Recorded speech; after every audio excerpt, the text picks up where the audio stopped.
हमारी अधूरी प्रेम कहानी। वर्ष 1995 में एक जबरदस्त सुपर डुपर फिल्म आई थी। दिल वाले दुल्हनिया ले जाएंगे। डीडीएलजे। राज यानी शाहरुख खान और सिमरन यानी काजोल के इश्क की वो दास्तां जो आज तक लोगों के जहन में कुछ ऐसी बैठ गई है कि जब जब रोमांटिक फिल्मों के चर्चे होंगे तब तक लोग डीडीएलजे को याद करेंगे। इतने साल बीत जाने के बाद भी डीडीएलजे को जब देखो हमेशा ताज़ा-तरीन लगती है।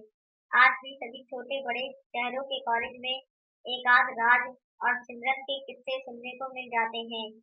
पर डीडीएलजे के राज और सिमरन से पहले भी एक राज सिमरन की कहानी 80 के दशक में किसी छोटे से शहर में बुनी गई थी, जो सामाजिक और आर्थिक असमानता के कारण अधूरी रह गई। मैं उसी कहानी का हीरो राज हूँ, एक मध्यम वर्गीय किसान परिवार का होनहार बेटा जिसने एक साधारण गांव के सरकारी स्कूल में पढ़ाई करने के बावजूद हायर सेकेंडरी पूरे राज्य में 9वीं पोजीशन हासिल की। मुझे तो सदा से एक आधुनिक किसान बनना था, पर पिताजी की इच्छा थी कि मैं एक बड़ा इंजीनियर बनूं, इसलिए भोपाल के एक प्रतिष्ठित कॉलेज में इलेक्ट्रॉनिक्स इंजीनियर में दाखिला ले लिया। इंजीनियरिंग की पढ़ाई तो इंग्लिश मीडियम में थी और मैंने हिंदी माध्यम से स्कूल में पढ़ाई की थी और स्वतः देहाती था, तो शुरू में थोड़ी बहुत दिक्कत हुई, पर कुछ ही महीनों में मैं इंग्लिश मीडियम के टेक्निकल बुक्स पढ़ने में सहज हो गया। हाँ, अंग्रेजी बोलचाल में थोड़ा कमजोर था, पर दिमाग का तेज था, इसीलिए भाषाई दिक्कतों के बावजूद मैंने फर्स्ट ईयर में 5वीं पोजीशन पाई। इसके बाद सेकंड और थर्ड ईयर में टॉप किया। फिर क्या कहने, टीचर्स और सभी स्टूडेंट मेरी बुद्धिमत्ता के दीवाने हो गए। खुद प्रिंसिपल कहते थे कि राज अपने कॉलेज का नाम रोशन करेगा। वैसे तो मैं शर्मीले स्वभाव का था, पर शहर की हवा लगने के कारण बदल गया था और अपनी देहाती इमेज मिटा दी थी। वर्ष 1985। अब मैं फाइनल ईयर में आ गया। उधर फर्स्ट ईयर में 100 जूनियर लोगों का नया बैच आ गया। यूँ तो 80 के दशक में इक्की दुक्की लड़कियां इंजीनियरिंग में आती थी, पर इस बैच में एक या दो नहीं बल्कि पूरी 10 लड़कियां थीं। पर सिमरन मारवाह उन सबसे अलग हटकर थी। सिमरन मारवाह एक बेहद गोरी, लंबे बदन वाली, ऊंचाई 5 फीट 8 इंच यानी करीब करीब मेरे जितनी लंबी, कमर तक लंबे घने बाल, टिपिकल पंजाबी फीचर्स थे। और क्या बताऊं, बस कॉलेज के आधे से अधिक लड़के उस पर फिदा थे। उसके पिताजी आर्मी में ब्रिगेडियर थे और वो उधमपुर जम्मू कश्मीर से ट्रांसफर होकर भोपाल आए थे। हमारे प्रिंसिपल ब्रिगेडियर साहब के अच्छे दोस्त थे। एक दिन प्रिंसिपल सर ने मुझे अपने कमरे में बुलाया और कहा कि सिमरन के पिता चाहते हैं कि कॉलेज का कोई होनहार सुशील सीनियर सिमरन की पढ़ाई में मदद करे, उसे पुराने नोट्स दिलवा दे। तो मैंने तुम्हारा नाम उन्हें बता दिया। तुम्हें जब समय मिले तो उनके घर चले जाना। अरे मैं क्या सुन रहा हूँ, मुझे अपने कानों पर भरोसा नहीं हो रहा था। जिस लड़की से लोग बातें करने को तरसते हो, उसके घर से मुझे निमंत्रण आया है। मेरे मन में तो लड्डू फूटने लगे थे। ऐसा लगा मेरी लॉटरी खुल गई। पर अति उत्साहित होकर मैं अपनी अंदरूनी खुशी के कारण कुछ गलती ना कर बैठूं और प्रिंसिपल सर को भी ये आभास करा दूं कि मैं भी सिमरन के आशिकों की कतार में एक हूँ। मैं कुछ देर चुपचाप खड़ा रहा, फिर कहा, ठीक है सर, जैसा आप चाहें। अगले ही दिन मैं शाम को सिमरन के घर गया और ब्रिगेडियर अंकल को अपना परिचय दिया। तब अंकल अंग्रेजी में बोले, mister Raj, Simran want to go to Canada after engineering. Will you please help her in day to day study. मैंने भी एक आज्ञाकारी बालक की तरह जवाब दिया, जी यस अंकल। उस दिन मैंने पहली बार सिमरन को अच्छे से देखा था। वो कम लंबाई की स्लीवलेस टॉप पहनी थी। उसके घर में पहली बार एहसास हुआ कि मॉडर्न फैमिली कैसे होती है। ब्रिगेडियर साहब घर में भी सूट और टाई पहने थे। घर में कई विदेशी शराब की बोतलें शोकेस में दिख रही थी। एक जर्मन शेफर्ड कुत्ता सॉरी डॉग था, जिसे वे टॉमी कहते थे। सिमरन की माँ पतलून और कमीज में किसी अधेड़ मेम से कम नहीं लग रही थी। सिमरन का एक छोटा भाई था। वो कैसेट प्लेयर में कोई अंग्रेजी गाना सुन रहा था। उसने एक भी बार मेरी तरफ नहीं देखा। उनके घर में अंग्रेजी वातावरण का जबरदस्त बोलबाला था। ऐसे माहौल में मुझे थोड़ा सा इंफीरियर कॉम्प्लेक्स आ गया था। सिमरन शायद मेरे इस गांव को समझ गई, पर कुछ नहीं कहा। जब हमने पढ़ाई की बातें शुरू की तो उसने कहा, आज प्लीज कॉलेज में किसी को मत बताइए कि आप मुझे ट्यूशन पढ़ाने आएंगे। डैडी ने बेवजह प्रिंसिपल सर के सामने मेरी पढ़ाई की बात की और प्रिंसिपल सर ने आपका नाम ले लिया। मैंने हामी भरते हुए सिर हिला दिया और चुप रहकर भी सिमरन को आश्वस्त करा दिया कि किसी को कुछ नहीं बताऊंगा और हफ्ते में कम से कम एक या दो दिन उसके घर पर पढ़ाने आऊंगा। अब मेरा सिमरन के यहाँ आना जाना शुरू हो गया। पहले मैं भी सिमरन को बहुत ज्यादा घमंडी लड़की मानता था, क्योंकि वो किसी लड़के को भाव नहीं देती थी। कॉलेज में भी रिजर्व रहती थी। वह अकेली लड़की थी जो पापा की एम्बेसडर कार में कॉलेज आती जाती थी। ट्यूशन के दौरान उसकी करीबी के कारण मुझे लगा कि वो अपने परिवार के बाकी लोगों से हटकर थी। वो पेंटिंग बनाती, कविता लिखती, चिड़ियों की चहचहाट सुनती। उसे चकाचौंध की दुनिया से ज्यादा लगाव नहीं था। गजलें गुनगुनाना उसे पसंद था। कभी कभी मुझसे पूछती कि गांव कैसे होते हैं और पूछती कि उसे गांव कब घुमाओगे। उससे ये सब बातें करके गार्डन एरिया में होती थी, जहाँ सिर्फ हम दोनों होते थे। उसकी इन बातों के कारण मेरे मन में उसके प्रति एक अजीब सा प्रेम जग गया था। पहली बार मुझे लगा कि सिमरन कितनी प्यारी और सबसे अलग थी। वो सिर्फ तन से नहीं, बल्कि मन से भी बेहद खूबसूरत थी। हमारी पसंद काफी मिलती थी। एक आध बार मैंने पूछा कि क्या डिग्री लेने के बाद वो सचमुच कनाडा चली जाएगी, तो वह ये कहकर बात टाल गई कि उसे इंडिया अच्छा लगता है, और कहा, मेरा देश महान। इतनी नजदीकियों के बावजूद भी ना तो हम कभी कॉलेज में खुलकर मिले और ना कहीं बाहर घूमने गए। और तो और कॉलेज में भी किसी को भनक लगने नहीं दी कि मैं सिमरन के घर जाकर उसे पढ़ाता था। जब कभी मेरे सहपाठी सिमरन का नाम लेकर कोई मजाकिया बातें करते तो अंदर ही अंदर आग बबूला हो जाता। वो मेरे लिए प्रेम की देवी थी, जो मेरे दिलो दिमाग पर बस गई थी। कई बार मन किया कि उसके हाथों को अपने हाथों से पकड़ूं, एक बार उसका माथा चूम सकूं, पर ऐसा कभी नहीं किया। उसके घर के लोगों का स्वभाव एकदम अलग था। उसका भाई कभी कभार हेलो इस तरह कहता मानो एहसान कर दिया हो। उसकी मम्मी समझती थी कि मैं कोई चपरासी हूँ, जिसे प्रिंसिपल के कहने पर उनके यहाँ ड्यूटी पर लगा दिया हो। हाँ, ब्रिगेडियर अंकल अच्छे से बातें करते थे, पर वे सिर्फ गुड मॉर्निंग, गुड इवनिंग और हाय आवर यू तक सीमित थे।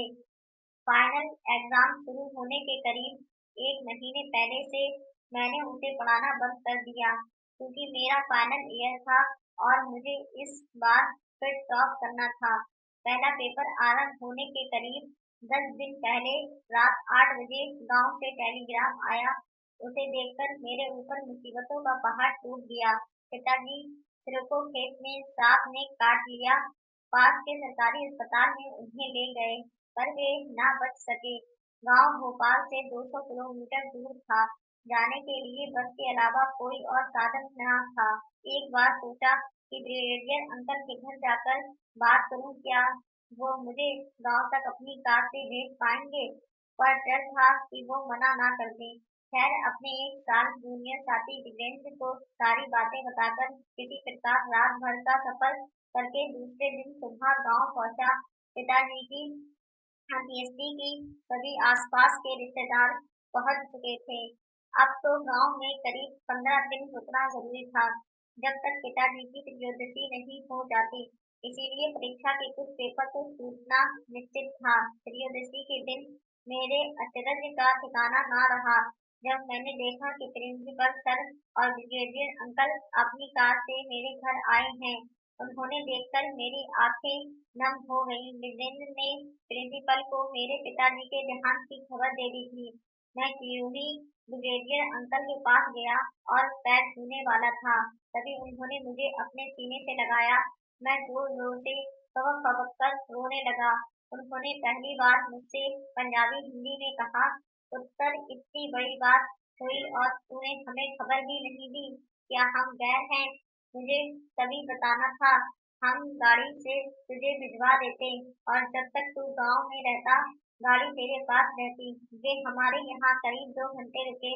उन्होंने माँ को भी आश्वस्त किया कि वे यथासंभव हमारी मदद करेंगे। उसी दौरान मैंने सहमते हुए पूछा कि सिमरन की पढ़ाई कैसी चल रही है। तब ब्रिगेडियर अंकल ने कहा कि आज भी उसका पेपर था, इसीलिए मैं उसे नहीं लाया, वरना वो यहाँ आने की जिद कर रही थी और कह रही थी कि पेपर सप्लीमेंट्री परीक्षा दे देंगी। उसे भी तुम्हारे पापा जी की मृत्यु का सुनकर बड़ा बुरा लगा। अब मुझे लगा कि शायद सिमरन भी मुझे चाहने लगी थी, वरना परीक्षा छोड़कर यहाँ आने की जिद क्यों करती। त्रयोदशी के बाद मैं वापस आ गया। 2 पेपर तो नहीं दे पाया, बाकी पेपर भी ठीक ठाक गए। खैर, परिणाम मालूम था। 2 पेपर में सप्लीमेंट्री आई और फाइनल ईयर में टॉप ना कर सका। पूरक परीक्षा में दोनों पेपर दिए और फाइनल एग्जाम में इस बार मुश्किल से 75% अंक प्राप्त कर सका, जबकि सेकंड और थर्ड ईयर में लगभग 90% अंक पाए थे। इस दौरान 1-2 बार मैं सिमरन के घर भी गया, परंतु कभी अपने मन की बात न कह सका, क्योंकि वहाँ एकांत नहीं मिला। पिताजी के गुजर जाने के बाद हमारे यहाँ कोई स्थायी आय का साधन नहीं था। घर में विधवा माँ के अलावा एक छोटा भाई और 2 छोटी बहनें थीं और उनकी सारी जिम्मेदारी मेरे कंधे पर थी। इसीलिए नौकरी करना जरूरी था। प्रिंसिपल सर ने मेरी अस्थायी नौकरी जबलपुर में लगवा दी। फिर भोपाल आना जाना लगभग बंद हो गया। नए शहर में सिमरन की याद सताती थी, पर उससे कैसे संपर्क करूं समझ नहीं आ रहा था। उन दिनों ना तो मोबाइल होते थे और ना ही टेलीफोन, इसीलिए कम्युनिकेशन का साधन सिर्फ चिट्ठी था। इसी तरह मैंने उसे एक छोटी सी चिट्ठी अंग्रेजी में लिखी। My dear Simran, how are you? How are you studies? How is uncle? I am fine here at Jabalpur. I miss you, wish to meet you once again and have tea and snack as we had every Sunday evening. When can we see each others again? I pray God for your good health. My best wishes and regards. God bless you, your Raj. Please reply. ये चिट्ठी उसके college के पते पर भेज दी। चिट्ठी तो उसे मिली, परंतु उसके पास पहुंचने से पहले किसी शरारती लड़कों ने खोलकर पल डाली। फिर क्या था, लोगों ने उसके नाम के साथ मेरा नाम जोड़कर भद्दे तरीके से उसके बारे में तरह-तरह की बातें बनाना शुरू कर दी। मैडम सिमरन तो प्रेम दीवानी निकली। राज के साथ और क्या-क्या संबंध थे। माय डियर सिमरन, हर संडे की छुट्टी राज के साथ। ये किस होटल में चाय पीते थे। कभी हमें भी मौका दिया होता। जब कीचड़ उछाला जाता है तो कई काल्पनिक घटनाएं जोड़ दी जाती हैं। ऐसा लगने लगा मानो राज सिमरन ने मिलकर कोई गुनाह कर दिया हो। 1 हफ्ते बाद ही उसका जवाब आ गया। चिट्ठी हिंदी में लिखी थी। राज सर, आपकी चिट्ठी मिली। आप हमेशा स्वस्थ रहें और खुश रहें। मुझे कृपया चिट्ठी ना लिखें। बस इतनी ही लाइनें लिखी और चिट्ठी में अंत में अपना नाम भी नहीं लिखा। मैं परेशान था कि सिमरन ने इतनी बेरुखी से मेरी चिट्ठी का जवाब क्यों दिया और लिखने के लिए क्यों मना किया। मुझे कैसे मालूम पड़ता उसकी बेरुखी का कारण। मेरी चिट्ठी के कारण उसे कॉलेज में शर्मिंदा होना पड़ रहा था। उसकी बेरुखी से मैं अंदर से एकदम टूट गया था। समझ नहीं आ रहा था कि जिसे मैं अब तक प्यार का नाम दे रहा था, वो सिर्फ एक छलावा था। क्या सिमरन के लिए मैं एक ट्यूशन टीचर से ज्यादा कुछ नहीं था। मैंने तो कई रंगीन सपने बुने थे अपने और सिमरन के साथ। वो क्या मेरा इल्यूजन था? कई अनगिनत सवाल मेरे दिमाग में आ रहे थे, जिनका कोई जवाब मुझे नहीं सूझ रहा था। कॉलेज में मेरा ऐसा कोई दोस्त नहीं था जिससे मैं सिमरन के बारे में पूछ सकूं। हर बार यही सोचता कि जिंदगी ने मुझे इतना बड़ा धोखा क्यों दिया। खैर, मैं एक अच्छे जॉब की तलाश में कॉम्पिटिटिव एग्जाम की तैयारी करने लगा। पुराने कॉलेज के इक्के दुक्के दोस्तों से भी नाता करीब करीब खत्म कर दिया और तन्हाइयों में रहने लगा। करीब 4 महीने बाद मेरी नौकरी डीआरडीओ में साइंटिस्ट के पद पर लगी गई। पोस्टिंग 1500 किलोमीटर दूर बेंगलुरु शहर में हुई और गांव बार बार जाना संभव नहीं था। इसीलिए माँ छोटे भाई और बहनों को अपने पास बुला लिया। गांव में खेती का काम तो ताऊ जी के सुपुर्द कर दिया। नौकरी लग गई थी, इसीलिए माँ चाहती थी कि मैं शादी कर लूं। उन्होंने कई बार मेरी शादी की बात की और रिश्तेदारी की 3-4 लड़कियों के बारे में बताया, पर मैं हर बार ये कहकर टाल दिया करता था कि अभी नहीं करना। माँ मेरे और सिमरन के बारे में कुछ नहीं जानती थी, पर मन ही मन में समझने लगी थी कि कोई बात है जो मैं शादी के बाद टाल जाता था। सिमरन की चिट्ठी को लेकर मन हमेशा दुखी रहता था। जी चाहता था कि सिर्फ एक बार उससे मिलकर अपने दिल की बातों का इजहार करूं, पर कैसे करूं, कुछ रास्ता दिखाई नहीं पड़ रहा था। चिट्ठी लिखने का मना किया था, उसके घर पर फोन था पर कभी नंबर नहीं पूछा, इसीलिए फोन भी नहीं कर सकता था। पर कहते हैं ना कि किसी चीज को दिल से चाहो तो पूरी कायनात उसे तुमसे मिलाने की कोशिश में लग जाती है। अप्रैल 1987 में ऑफिस के काम के सिलसिले में हैदराबाद गया था। वापसी में रेलवे स्टेशन के वेटिंग रूम में ट्रेन की प्रतीक्षा कर रहा था। रात के 11 बज रहे थे। बेंगलुरु जाने वाली ट्रेन 2 घंटे लेट थी और उम्मीद थी कि 1 बजे रात्रि तक यहाँ आएगी। मुझे नींद के झोंके आ रहे थे। तभी अचानक किसी ने एक जोर का हाथ मेरे कंधे पर मारा। मैं सकपका गया कि ये कौन है। अरे विजेंद्र, तू यहाँ कैसे? अनजाने शहर में उसे देख मैं आश्चर्यचकित हो गया। वो भी बोला, अरे गुरु, आप यहाँ कैसे? कॉलेज छोड़ने के बाद से तो आप ऐसे गायब हो गए जैसे गधे के सर से सींग। फिर मैंने उसे बताया कि मैं डीआरडीओ बेंगलुरु में हूँ। विजेंद्र ने बताया कि उसके फाइनल ईयर की परीक्षा पिछले हफ्ते ही खत्म हुई है और वो हैदराबाद किसी इंटरव्यू के सिलसिले में आया था। इससे पहले कि मैं अनजान बनकर सिमरन के बारे में कुछ पूछूं, विजेंद्र मुझसे पूछ बैठा, सर आप तो बड़े छुपे रुस्तम निकले। मैं खिटक गया और उसकी बात काटते हुए पूछा, क्या मतलब? तब विजेंद्र ने मुझे बताया कि मैंने जो चिट्ठी भेजी थी वो सिमरन के पास पहुंचने से पहले लीक हो गई थी और मेरे एवं सिमरन के लव अफेयर्स के चर्चे पूरे कॉलेज में जोर शोर से होने लगे। सिमरन जो हमेशा सर उठाकर चलती थी, उस पर मेरे नाम से लिपटी पट्टियां कसी जाने लगी। अब सारा माजरा मुझे समझ में आने लगा, क्यों उसने मुझे चिट्ठी लिखने से मना किया। चिट्ठी भेजने के बाद पर भी मुझे अपराध बोध हो रहा था। फिर मैंने विजेंद्र से पूछा कि उसने मुझे ये बात पहले क्यों नहीं बताई, तो उसने पलट कर कहा, सर कॉलेज छोड़ने के बाद आपने हम लोगों से कोई संपर्क नहीं रखा। प्रिंसिपल सर से आपके बारे में पूछा ताकि आपकी चिट्ठी के कारण कॉलेज में हुए हंगामे के बारे में आपको बता सकूं, पर प्रिंसिपल सर ने यह कहकर मना कर दिया कि मुझे स्वयं अपनी सीमाओं में रहना था और प्रेम प्रसन्न नहीं बनाने थे। शायद प्रिंसिपल सर भी ऐसा मानते थे कि मुझ जैसे ग्रामीण पृष्ठभूमि वाली लड़के का जिसके ऊपर माँ, भाई और 2 बहनों की जिम्मेदारी हो, एक मॉडर्न फैमिली से मेल नहीं हो सकता। प्रिंसिपल सर को इस बात का अंदाजा नहीं था कि प्रेम ऊंच नीच, गरीब अमीर, देहाती शहराती जैसी बंधनों को नहीं मानता। विजेंद्र ने फिर आगे बताया कि सिमरन शायद भोपाल छोड़कर कहीं और जाने वाली है, परंतु वह निश्चित नहीं था। इससे ज्यादा विजेंद्र को कुछ नहीं मालूम था। सिमरन के बारे में कुछ और जानकारी लेता, तब तक विजेंद्र की ट्रेन आ गई और वो अपने गंतव्य की ओर रवाना हो गया। विजेंद्र की बातें सुनने के बाद मेरे मन में सिमरन के प्रति जो भी दुर्भाव पैदा हुआ था वो एकदम हट गया। अब बेचैनी होने लगी कि सिमरन भोपाल छोड़कर क्यों जा रही है। क्या इसके लिए मैं जिम्मेदार हूँ? मुझे अब क्या करना चाहिए? मैं उस अनिर्णय की स्थिति में था जहाँ सब कुछ खत्म होता प्रतीत हो रहा था। मैंने 2 मिनट के लिए आंखें बंद की और फैसला किया कि एक बार भोपाल जाकर सिमरन से मिलूं और मेरे दिल में उसके प्रति क्या है सब बता दूं। कब तक मैं इस बात को दिल में दबाकर रखूंगा। मैंने बेंगलुरु वाली ट्रेन छोड़ दी और भोपाल जाने वाली ट्रेन में बैठ गया। मन में कई सवाल उठ रहे थे कि वहां जाकर क्या बातें करूंगा। ब्रिगेडियर अंकल का गुस्सा तो सातवें आसमान पर होगा। उनका सामना कैसे करूंगा? किस तरह मुझे बेइज्जत किया जाएगा? चंदन से आके मिल पाऊंगा कि नहीं? हर प्रकार के बुरे ख्याल मेरे दिमाग में आ रहे थे।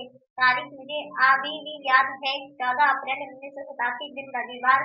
मैं ऑटो रिक्शा लेकर सिमरन के घर पहुंचा। अंदर से बहुत भयभीत था, समझ नहीं पा रहा था कि कैसे बातें की शुरुआत करूंगा। कॉल बेल बजाई। घर के बाहर आंगन में सिमरन की छोटी लंबाई वाली स्लीवलेस फ्रॉक सूख रही थी। कुछ देर बाद नौकर ने दरवाजा खोला। नौकर के साथ टॉमी भी तेजी से दौड़ता हुआ आया और मुझसे ऐसे लिपटा मानो बरसों बाद दो दोस्त मिल रहे हों। मैंने भी टॉमी के बालों में हाथ फेरा। टॉमी तो मुझे छोड़ने का नाम ही नहीं ले रहा था।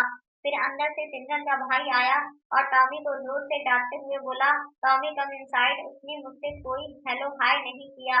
हालांकि मैंने स्माइल दी पर उसने नजरअंदाज कर दिया। नौकर ने बाहर के कमरे में मुझे बैठा दिया। थोड़ी देर बाद नौकर पानी लेकर आया। मैंने पूछा, अंकल हैं क्या? उसने उत्तर दिया, हाँ, आज वैसाखी की पूजा चल रही है, उसके बाद मिलेंगे। मैं सोच रहा था कि सिमरन के बारे में पूछूं, पर ऐसा लगा मेरे होठ सिल गए थे। करीब 15 मिनट बाद अंकल बाहर निकले। आज वे सूटेड बूटेड नहीं थे, बल्कि सफेद रंग का कुर्ता पैजामा पहने थे। मैंने आते ही उनसे उनका उत्तर था, जिंदा रहे पुत्र। फिर औपचारिकता का तालाब शुरू हो गया। क्या नौकरी कर रहा हूँ, तनख्वाह कितनी है, माँ और भाई बहन कहाँ, वगैरह वगैरह। मैं हर क्वेश्चन जवाब देता रहा, पर ऐसा प्रतीत हो रहा था कि उनकी मेरे उत्तरों में कोई रुचि नहीं थी, क्योंकि वे तो लगातार न्यूज़पेपर को पलटते हुए ताजे समाचार पढ़े जा रहे थे। मुझे भी वहां बैठना बड़ा असहज लग रहा था। इस अधेड़ बुन में था कि सिमरन के बारे में कैसे पूछने जाए। थोड़ी देर बाद चाय आ गई, साथ में बिस्कुट। अंकल बोले, please have tea and biscuit. I have to reach officers club for half and hour. हाँ, लंच हमारे साथ ही करना। सब कुछ इस तरह बोला जा रहा था मानो एक मेहमान नवाजी की रस्म की अदायगी हो रही थी। इतना कहकर ब्रिगेडियर अंकल अंदर के कमरे में चले गए। सिमरन के बारे में मेरी जिज्ञासा अधूरी रह गई। मैं जब चाय पी रहा था तब अंदर फुसफुसाहट चल रही थी। सिमरन की माँ ब्रिगेडियर अंकल को डांटते हुए कह रही थी, तू उस लड़के जान मुझे घर के अंदर घुसने क्यों दिया? बाहर से ही धक्का देकर भगा देना था। पर सिमरन की फुसफुसाहट की आवाज नहीं सुनाई दी। मैं जल्दी जल्दी चाय पीने लगा और चाह रहा था कि अब घर से तुरंत बाहर निकलूं। चाय खत्म करके मैं रुमाल से मुंह पोंछी ही रहा था कि अंकल बाहर निकले और बोले, पुत्र और कुछ लोगे? मैंने भी सिर हिलाते हुए कहा, कुछ नहीं, बस एक दिन के लिए भोपाल आया था, सोचा आप लोगों से मिलता चलूं। मैं कुछ और कहता उससे पहले अंकल बोल पड़े, हाँ हाँ पुत्र, जब भी भोपाल आओ हमसे जरूर मिला करो, बल्कि अगली बार आओ तो हमारी ही यहाँ ठहरना। मैं उनके इस झूठ भरे वाक्यों की सच्चाइयों को समझ रहा था, पर बड़ों का आदर करता हूँ, इसीलिए उनकी बातों का जवाब से मिलाते हुए हाँ हाँ में दे रहा था। अब मैं उठकर बाहर जा रहा था, तभी अंकल बोले, सिमरन अपनी मौसी के घर लुधियाना गई है, 2-3 हफ्ते के बाद वापस आएगी। अगली बार आना, सिमरन से भी मिल लेना। अंकल ने इतना बड़ा सफेद झूठ कैसे बोल दिया? मुझे आश्चर्य हो रहा था।